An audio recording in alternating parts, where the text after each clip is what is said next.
अश्विन पौर्णिमेच्या निमित्तानं येतं ना, आवाज येतोय सगळ्यांना? अश्विन पौर्णिमेच्या निमित्ताने बुद्ध धम्म आणि मानवता याच्यावरती खूप सुंदर प्रवचन दिलं त्यांनी. कारण काय होतंय की भगवान बुद्धाचा धम्म मनोरंजन नाही, आणि ते मनोरंजन नसल्यामुळे मग अर्धे आपण विहारात आणि अर्धे बाहेर असतो. जर मानवता आणि बुद्ध धर्म हे समजायचं असेल तर मनावरचा खेळ जिंकता आला पाहिजे. आणि खूप सुंदररित्या त्यांनी समजावून सांगितलं. मी तुमचा जास्त वेळ घेणार नाही, तुमचा अंतही पाहणार नाही. छोटीशी धम्मदेशना देऊन मी तुम्हाला मोकळं करेन. कारण मागच्या वेळेस मी जसं प्रवचनात सांगितलं होतं की प्रत्येक गोष्टी हजम झाल्या पाहिजे. तत्वज्ञानही आहे, देशनाही आहे, ती पण हजम झाली पाहिजे. आणि आता मला वाटतंय की तुम्ही बुद्धाचा हे सर्व तत्वज्ञान ऐकल्यानंतर थोडे थोडे पोट भरलेलं आहे. ओव्हरफ्लो झाला असेल तर हजमोलाची गोळी मी देण्याचा प्रयत्न करतो. जसं सांगितलं, मी थोडंसं अश्विन पौर्णिमेविषयी सांगेल. मानवता जर हिची व्याख्या करायची असेल तर तुम्हाला अमानवता माहिती असायला पाहिजे. प्रकाशाची व्याख्या करायची असेल तर तुम्हाला अंधार माहिती पाहिजे. जर अंधार माहिती नसेल तर प्रकाश तुम्हाला समजणार नाही.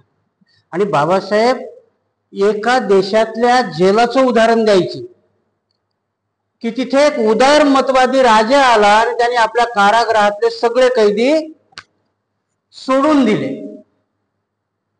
त्यातले असे काही कैदी होते की ते जन्मापासूनच कारागृहात होते, आणि त्या कारागृहातला अंधारच फक्त त्यांना माहिती होता. आणि जेव्हा त्यांना मुक्तता दिली तेव्हा ते तिसऱ्या दिवशी परत आले. बाबासाहेब सांगतात का परत आले, तर त्यांना अंधारापेक्षा उजेडाची ओळखच नव्हती आणि तो उजेडही त्यांना असहाय्य झाला. नेमकं आपल्या मानवतेचं तेच होत आहे की नाही. आपल्या मानवताच्या उच्च शिखरावर गेलेले आपले भूषण गवई आज चप्पल खातात. मग कुठल्या गोष्टीला मानवता म्हणायचं? त्यांनी त्याला केलेल्या माफीला की त्यांनी मारलेल्या बुटाला. कारण भगवान बुद्धाचा धम्म हा त्रिकालबाधित सत्य आहे. तो कधीही अप्रासंगिक नाही. तो फक्त आपल्याला समजला पाहिजे, आचरणात आणता आला पाहिजे आणि त्याच्या व्याख्या कळायला पाहिजे. कारण काय होतं, मी एक नेहमी गोष्ट सांगत असतो, तशी आज एक गोष्ट सांगतो तुम्हाला की आपण काय करतो. नवीन नवीन लग्न झालेला माणूस आहे. नवीन नवीन लग्न झालेल्या माणसाला सासूरवाडीची ओढ असते है की. आणि जर बायको सासूरवाडीत असेल तर मग मात्र त्याला जास्त ओढ असते. असाच एक नवीन नवीन लग्न झालेला माणूस पण लाजरा बुजरा होता, आणि आता तो सासूरवाडीत गेला. सासूरवाडीत जायला ट्रॅफिक मध्ये त्याला थोडा वेळ झाला. घरची लोक सामसूम झाली होती. आणि मग आता जावाई बापू आल्यावर घरच्या लोकांनी विचारलं, जावाई बापू जेवलात का? आता याला वाटलं कुठे त्रास देत बसता यांना, पोटात तर भूक भरपूर होती. पण हा बोलला नाही मी जेवून आलो. तेही एकदाच विचारणारे होते, जावयाचा जास्त लाड करणारे नव्हते. जावाई बापू बोलले तर आले जेवून, आले जेवून. आता रात्री 11-12चा टाइम झाला. जावाई बापूच्या पोटात कावळे ओरडायला लागले. जावाई बापूला वाटलं फुकट बोललो मी जेवून आलो म्हणून. कारण भूक हा खूप मोठा रोग आहे. भगवान बुद्धाने काय बोललं याला? भूक हा रोग आहे. आणि म्हणून भिक्षूला अकाल भोजन वेरुमणी शिक्षापदं समाधी आम्ही सांगितलं. याचं ताजं उदाहरण सांगेन मी तुम्हाला. कसाबला जेव्हा पकडलं की नाही, फाशी त्याची फिक्स झाली आणि त्याला शेवटचं विचारलं तुला काय करायचंय, तर त्याने विचारलं मला आईशी बोलायचं. त्याच्या पाकिस्तान मधल्या आईशी फोन लावून दिला तेव्हा आईचं पहिलं वाक्य होतं, बाळा जेवलास का? जेवण केवढा मोठा रोग आहे, फाशी होणार आहे त्याला थोड्या वेळाने. जेवल्यानंतर त्याच्या फाशीमध्ये वेदना कमी होणार होत्या का? नाही. पण तिने त्याला विचारलं जेवलास का? त्या जेवणावरती आमचा वकील एवढं मोठं वादन निर्माण करून शकतो की कसाबनी बिर्याणी मागितली म्हणतो आणि नंतर सांगतो मी खोटं बोललो. ह्या ज्या व्याख्या आहेत की नाही, तसं त्या जवाई राजाला झालं की मी आता काय करून काय नाही, आता उठवताही येत नाही. 2 वाजता कसं उठवणार यांना? आणि म्हणून पडल्या पडल्या बघितलं तो वर एक डेरा होता. त्याला वाटलं याच्यात काहीतरी असेल. आता त्याच्यामध्ये पहिल्या जमान्यामध्ये ऊसाचं चरक त्याला गुऱ्हाळ म्हणायचं आणि त्या गुऱ्हाळामध्ये घरामध्ये पाक असायचं. त्याला बघितलं पण हात काही पुराणा, हलवून बघितलं जड आहे. त्याला वाटलं नक्की याच्यात काहीतरी दही दूध असेल, म्हणून तो असा हलवायला गेला तर ते थोडस फुटलं आणि मग एक एक थेंब अंगावर पडायला लागला. याने आपलं तोंड वर करून जेवढं काय पोट भरतंय तेवढा तो पाक खाल्ला. पण आता ते गळणार थांबणार आहे का? आणि मग त्या अंगावर इकडं तिकडं पडायला लागलं आणि पाक चिकट असतो, ते पुसताही येत नाही. जवाई राजाची अपेक्षा काय झाली की आता करायचं काय? बाजूला कापसाची गंजी होती, कापूस वेचून आले होते म्हणून जवाई राजा जाऊन त्या कापसाच्या गंजीत लोळले. आता चिकट पदार्थ तो चिटकला कापूस अंगाला. आता अंगाला कापूस चिटकला, काढता येईना. मग काय झालं? बाजूलाच गोठा होता म्हणून जवाई बापू गोठ्यात गेले, म्हैस मात्र तो कापूस खाऊ लागली. तेवढ्यात बायकोला जाग आला. बायकोला जाग आला तर कोठ्यात बघितलं, ती जोरात ओरडत पडली की आपली गाभण म्हैस व्याली आणि तिनं रेडकू दिलं. सगळेच जीव झाले. याच्यातून तुमच्या लक्षात जर काही आलं असेल तर आमची स्थिती तीच आहे, रेडकू झाल्यास आहे. कारण आम्ही धम्म ऐकण्याकरता जातो, धम्म ऐकत नाही. कुठल्या तरी गोष्टीमध्ये कुठेतरी जाऊन बसतो, ते वेगळंच ऐकून आम्ही आमच्या घरात येतो. आमच्या अंगावर पूर्ण कापूस लागलेला असतो. मग आम्ही त्याचं परिमार्जन करायकरता कुठेतरी एखाद्या भिक्षूला किंवा कोणाला पकडतो, त्याला जास्त संवादात अडकून टाकतो. कारण आमची अज्ञानता आम्हाला त्याच्या पुढे प्रदर्शित करायची नसते, परंतु त्या याच्यामध्ये आम्ही आमचंच अंग उघडं पडून टाकतो. कारण ही आहे मानव प्राण्याची बुद्धाने सांगितलेली गत. ही का कळत नाही आम्हाला? तर अश्विन पौर्णिमा, ह्या अश्विन पौर्णिमेचं खरं महत्व काय आहे? तर अश्विन पौर्णिमा ही वर्षावासाची शेवटची पौर्णिमा. आपण बऱ्याच वेळेस आता वर्षावास मी तुमच्याकडे 3 महिने केलाय. मला जेवढ्या बुद्धीला पटेल ते वर्षावासाची व्याख्या मी तुम्हाला सांगितलेली आहे. अश्विन पौर्णिमा, अश्विनचा खरा अर्थ काय माहिती आहे का तुम्हाला? इथं कोणाचं अश्विनी नाव आहे का? असेल तर राग नका येऊ देऊ. अश्विनी म्हणजे घोडी. काय अर्थ आहे त्या अश्वाचा? अश्व म्हणजे घोडा आणि अश्विन म्हणजे घोड्याचा मालक. तुम्हाला माहिती आहे की नाही माहिती नाही, पण ह्या भारतातला पहिला महाकवी कोण असेल तर त्यांना अश्वघोष म्हटलं. पहिले महाकवी कोण आहेत? अश्वघोष, की ज्यांनी बुद्ध चरित्र लिहिलं, त्यांनी अट्टकथा लिहिल्या, त्यांनी धम्मपद लिहिलं, बऱ्याचशा गोष्टी त्यांनी लिहिल्या. पण ह्या भारतामध्ये त्यांना आद्य कवीचा दर्जा मिळाला नाही. का नाही मिळाला? त्या अश्वघोषाला जर आद्य कवीचा मान ह्या भारतामध्ये मिळाला असता तर कालिदासाचं अमानवीय कृत्य इथं विकता आलं नसतं. म्हणून अमानवीय कृत्य विकायचं तर तुमच्या मानवी कृत्याला धक्के मारावे लागतात. आणि म्हणून आजच्याही परिप्रेक्षमध्ये भूषण गवईला चप्पल मारल्या जाते. का मारल्या जाते?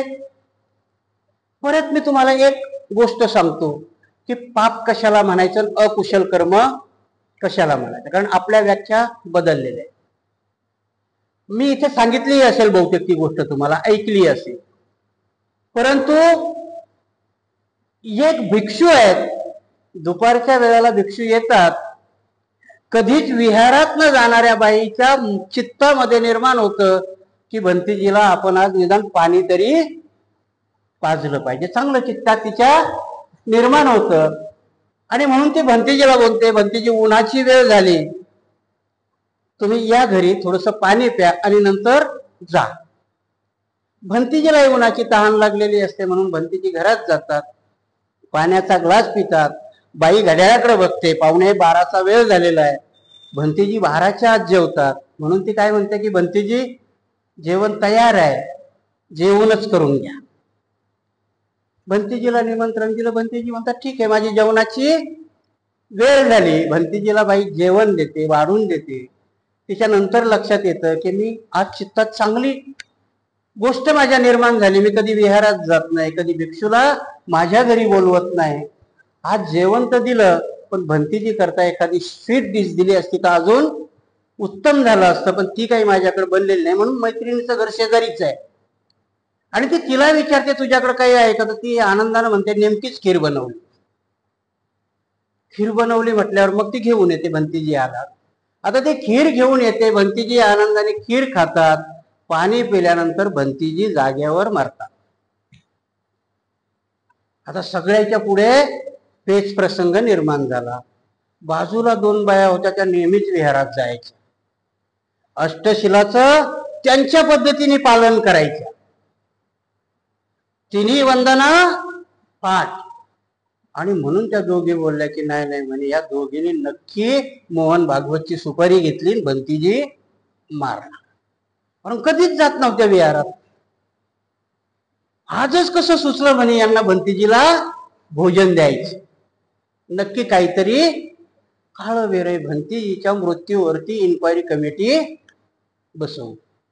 आता इन्क्वायरी कमिटी बसवल्यावर तपास सुरू झाला ना. आता ह्या दोघी बिचारी परेशान. आजच कसं चित्तात निर्माण झालं, एवढ्या दिवस गेलो नाही, आज चित्तात निर्माण झालं, भंतीजी कसं काय इथंच गचकायची वेळ यायची.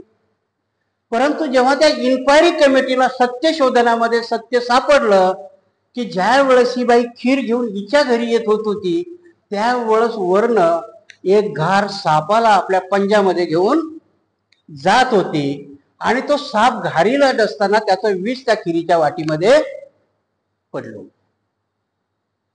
आणि मग त्या सत्यशोधन समितीने अहवाल दिला की त्या दोघीची काही चूक नाही, वरच सापाचं विष त्या वाटीमध्ये पडलं, त्याच्यामुळे भंतीजी मी. आता सगळे जण तुम्ही तर्क लावा की अकुशल कर्म कोणाचं आहे. कोणी म्हणाल त्या बाईने बोलवायलाच नको होतं, जर बोलवलं नसतं तर भंतीजी आपल्या विहारात गेले असते, नाही तर उपाशी राहिले असते. हिला काय गरज होती एवढं हे करायची, कधी तर जात नाही विहारात.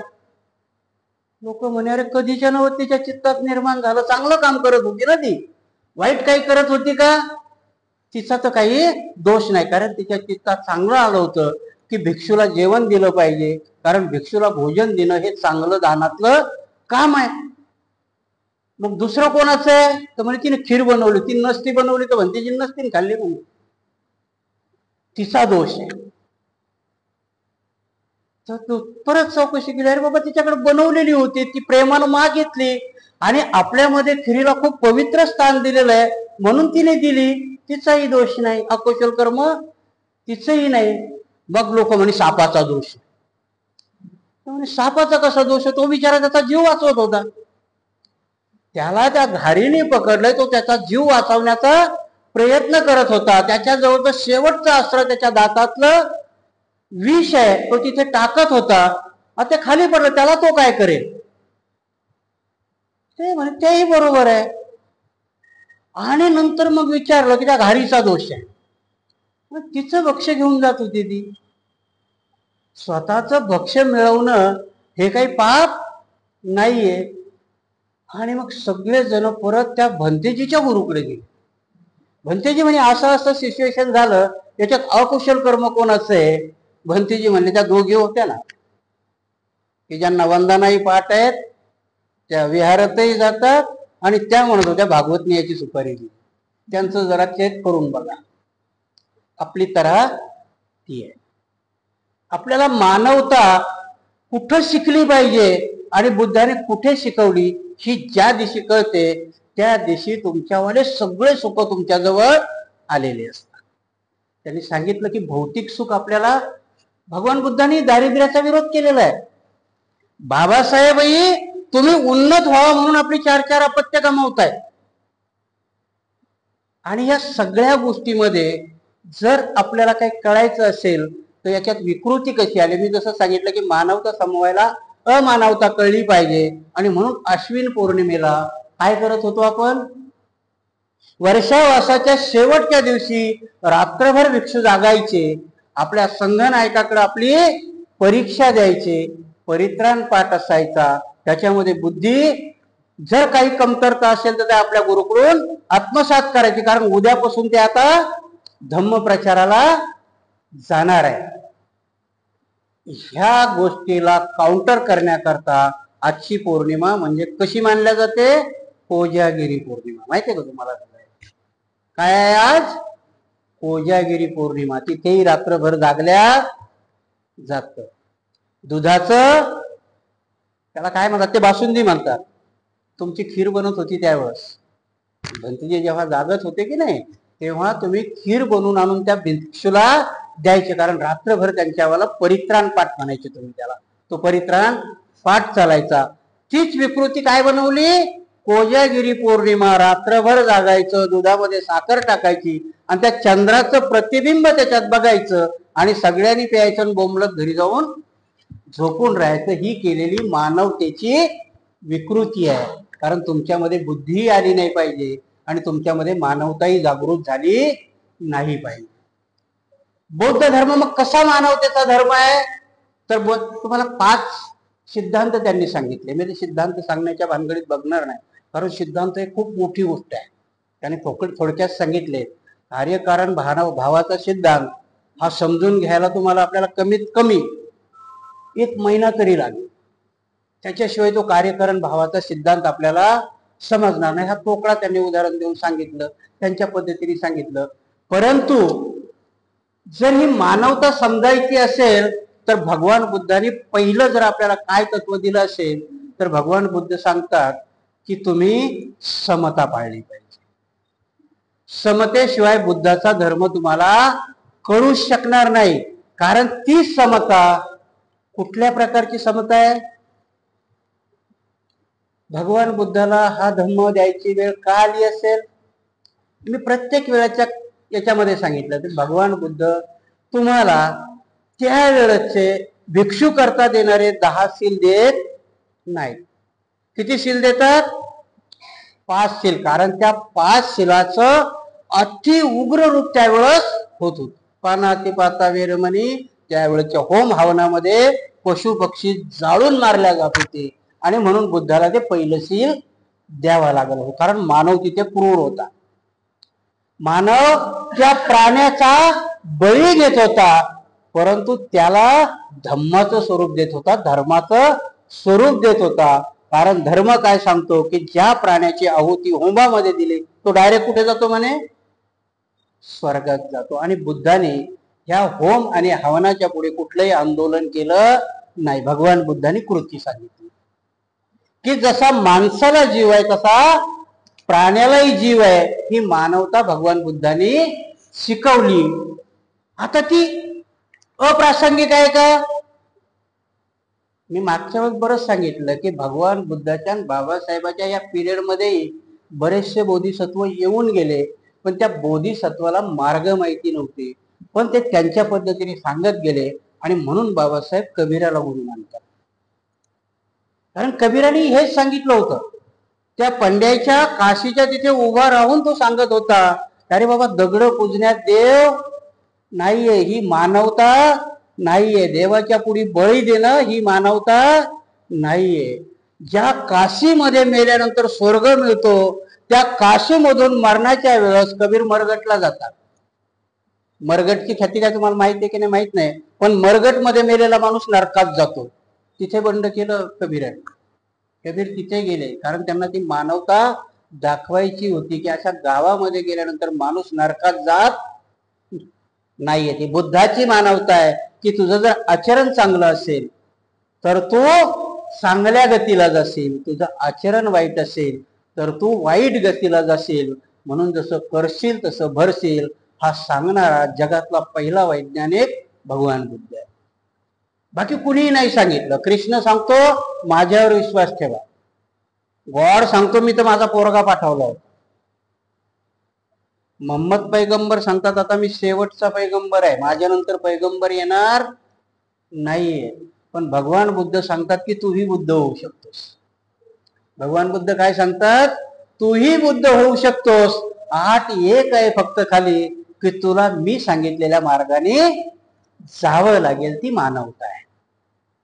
जर त्या मार्गाने न जाण्याकरता भगवान बुद्धाचा हा मार्ग चोखाळू नये म्हणून अमानवता निर्माण केली आणि म्हणून चातुर्वर्ण्य पद्धती निर्माण केली आणि माणसाला कुत्र्यापेक्षाही हाल अपेष्टाचं जीवन जगायला लावलं. ते बाबासाहेबांनी दिलं. आणि म्हणून मी तुम्हाला सांगितलं ना की 3 ग्रंथ का महत्वाचे आहेत. कार्ल मार्क्सने पूर्ण देव नाकारले, धर्म नाकारले. तो धर्माला अपूची गोळी बोलला. त्याच्यामध्ये त्याचं वाक्यही आहे की माणसाला दुःख जरूर असावीत, पण ती दुःख कोणाची असावीत? माणसाची असावी. आणि म्हणून बाबासाहेबाला ग्रंथ लिहावा लागला बुद्ध आणि कार्ल मार्क्स. बाबासाहेब त्याच्यामध्ये तुमच्यावाल्या भौतिक जीवनाच्या उन्नती कर. कार्ल मार्क्सने तेच सांगितलं होतं ना, कामगाराचं राज्य पाहिजे होतं त्याला. कोणाचं राज्य पाहिजे होतं? कामगाराचं. एका बाजूला हिटलरने आपल्या वर्ण वर्चस्वाकरता कितीतरी जीवची कत्तल केली. तेवढीच कत्तल कार्ल मार्क्सच्या कारकिर्दीतही झाली. रशियाचा स्टॅलिन असेल, लेनिन असेल, हे सगळे लोक हत्या करूनच त्यांनी हे केलं. आणि म्हणून बाबासाहेब कार्ल मार्क्सचा कॅपिटल हा ग्रंथ नाकारतात आणि ते सांगतात की हे तत्वज्ञान बुद्धाने कितीतरी अगोदर सांगितलेलं. जर कार्ल मार्क्स आणि बुद्ध तुम्ही वाचला, मला वाटतं मागच्या 2-3 प्रवचनाच्या अगोदर तुम्हाला सांगितलं होतं की बुद्ध आणि धम्म हा जर समजायचा असेल तर ती तुमची आध्यात्मिक भूक भागवतो. क्रांती आणि प्रतिक्रांती तुम्हाला तुमच्या पूर्वजन्माचा, पूर्वश्रमीचा, पूर्व याचा इतिहास उलगडून दाखवतो. आणि कार्ल मार्क्स आणि बुद्ध तुम्ही कसे भौतिक सुखी व्हाल हे तुम्हाला प्रकर्षाने जाणून देतो. आणि म्हणून बाबासाहेबांनी कार्ल मार्क्सला का नाकारलं तर त्याचं तत्वज्ञान बाबासाहेब सांगतात की बुद्धाने कितीतरी अगोदर सांगितलेले. भगवान बुद्ध प्रत्येक पैशावाल्या श्रेष्ठीला सांगतात की तुझं मिळवलेलं धन तुला इथेच ठेवून जायचंय आणि जर धन हे प्रवाही असेल तर मग मात्र तुला सुख लाभेल. भगवान बुद्धाच्या काळामधला एक श्रेष्ठी स्वतःवरही धन खर्च करत नव्हता. त्याला भगवान बुद्धाने दिलेलं ते प्रवचन होतं की धन मिळवणं हा गुन्हा नाही, पण त्या धनांचा विनियोग कसा करायचा हे बुद्धाच्या तत्वज्ञानानुसार तुम्ही जेव्हा कराल तेव्हा तुम्हाला मानवता कळेल. आज मानवता आम्हाला कळते का? काही प्रकरणात कळते, काही प्रकरणात नाही कळत. आणि म्हणून भगवान बुद्धाचा धम्म आणि त्यांची मानवता जर आम्हाला कळायची असेल तर आम्ही भगवान बुद्धाच्या जास्त गोष्टी नाही पाळल्या पाहिजे. तर भगवान बुद्धाच्या काय गोष्टी आहेत तर भगवान बुद्धाने सांगितलेली प्रत्येक गोष्ट बाबासाहेबांनी घटनेत घेतलेली. भगवान बुद्धाच्या त्या प्रत्येक गोष्टीचं प्रिएम्बल बाबासाहेब बनवतात. समता, स्वातंत्र्य, न्याय आणि बंधुता ही भगवान बुद्धाने आपल्या पूर्ण त्रिपिटकभर पेरलेली आहे. त्यानुसार आता परत सांगतो की भगवान बुद्धाचा धम्म नुसता आचरणीयच नाही, तर भगवान बुद्धाचा धम्म पुढच्याला आचरण करायला शिकवणारा धम्म आहे. म्हणून भगवान बुद्ध भिक्षूला सांगतात की तुला भिक्षू अंगावर काशाय वस्त्र घेतलं तर 2 कारण आहेत त्याला. तुला एक वैयक्तिक कारण आहे की तुला जर निर्वाण मिळवायचंय तर तू त्या 10 पारमिता कंप्लीट केल्या पाहिजे. परंतु बोधिसत्व नावाची संकल्पना आहे की निर्वाण नाकारताही आलं पाहिजे, कारण जोपर्यंत ह्या जगातलं दुःख नाहीसं होत नाही तोपर्यंत बोधिसत्व निर्वाण स्वीकारत नाही. याला मानवता म्हणतात. आणि म्हणून बाबासाहेबाला बोधिसत्वाची का संकल्पना दिली? कारण बाबासाहेब शेवटच्या श्वासापर्यंत, कारण बाबासाहेबाचं ते एक कोट आहे, बाबासाहेब गांधीला म्हणतात की जर ह्या देशाचा आणि माझा स्वतःचा वैयक्तिक निवडण्याची वेळ आली तर मी नक्की देशाला निवडेन. बाबासाहेब काय म्हणतात? व्यक्तिशः मी आणि देश याच्यामध्ये जर मला निवडायची वेळ आली तर मी नक्की देशाला निवडेन. पण जर मला माझा समाज आणि देश निवडण्याची वेळ आली तर मग मात्र मी माझ्या समाजाला निवडेन. आणि हे करत असताना महात्मा गांधी, जर मी देशाचं काही भलं केलं असेल तर त्याचं क्रेडिट तुम्ही माझ्या सद्सद विवेक बुद्धीला द्या, आणि माझ्या हातून जर काही वाईट झालं तर ते मात्र तुमच्या अमानवी धम्माला द्या. बाबासाहेब निक्षून सांगतात ते. कारण इथे बाबासाहेबाला बुद्धाचा मानवतावादी धम्म कळलेला आहे आणि तो धम्म आपल्याला दिलेला आहे. बराचसा वेळ झालाय, मी तुमचा जास्त वेळ घेणार नाही, परंतु ह्यानुसारच आपण आजची ही पौर्णिमा वर्षावासाची शेवटची पौर्णिमा आहे. उद्यापासून कठीणची वरदानाचा पिरियड चालू होतो. वेगवेगळे कार्यक्रम होतील, तुम्ही त्या करा. ह्या वर्षावासामध्ये मी जे काय तोडकं फोडकं सांगितलेलं आहे तुम्हाला त्या ग्रंथाच्या माध्यमातून त्यावरती आचरण करण्याचा प्रयत्न कराल. ज्या बी आपल्या इथे मालिका झालेल्या आहेत, 19 वेगवेगळे आपल्याकडे प्रवचनकार आलेले. ह्या जगामध्ये बुद्ध अजून निर्माण झाले नाही. मी कालही सांगितलं की आपण सगळेच सारखे वेड्यासारखे म्हणतो की बुद्ध आणि बाबासाहेब आता जन्माला येणार नाही, चुकीचं आहे, येतील. फक्त त्याला आपल्याला प्रयत्न करावे लागतील. कारण आजचा आपला प्रयत्न काय असतो की शिवाजी, संभाजी, बाबासाहेब हे कोणाच्या घरी जन्माला यावेत? बाजूवाल्याच्या. कारण का? तिथे त्याग आहे. आणि जोपर्यंत ते त्यागी माणसं निर्माण होणार नाहीत तोपर्यंत आपल्या घरामध्ये बाबासाहेब, महात्मा फुले, शिवाजी महाराज जन्माला येणार नाही. तो त्यागी समाज बनवावा लागेल. आणि त्यागी समाज जर नाही बनवला तर आता येणारी प्रतिक्रांती ही उंबरठ्यावर नाही, आता तुमच्या घरामध्ये आलेली आहे. आणि म्हणून एक तुमच्यातला सुपर, ज्याला सर्वोच्च पद म्हणतात, तो ती मनुवादी व्यवस्था सहन करायला तयार नाही. याच्यावरती आपल्याला विचार करावा लागेल. आपण आपल्या दिमाखाने करावं लागेल की आम्ही आमच्या येणाऱ्या पिढी करता तरी मानवतावादी हा धम्म वाढवणार आहोत की नाही आहोत. बाबासाहेब म्हणाले होते की मला भारत बौद्धमय करायचा आहे. बाबासाहेबाला सर्टिफिकेटवरचा भारत बौद्धमय करायचा नव्हता. बाबासाहेबाला अनुकरण करणारा, आचरण करणारा एवढा सुंदर भारत बनवायचा होता. आणि म्हणून बाबासाहेब बोलले होते की मानवतावादाला नख लावणारा जो समाज आहे तो ब्राह्मण समाज सगळ्याच्या शेवटी बौद्ध धम्माची दीक्षा घेईल. म्हणून बाबासाहेबाला अपेक्षा होती की मानवतावादाला शिरडून अमानवतावादाला खत पाणी घालणारा जो अधम्म आहे त्या अधम्माचं इथून उच्चाटन करणं म्हणजेच भारत बौद्धमय करणं हे आपल्या डोक्यात येईल.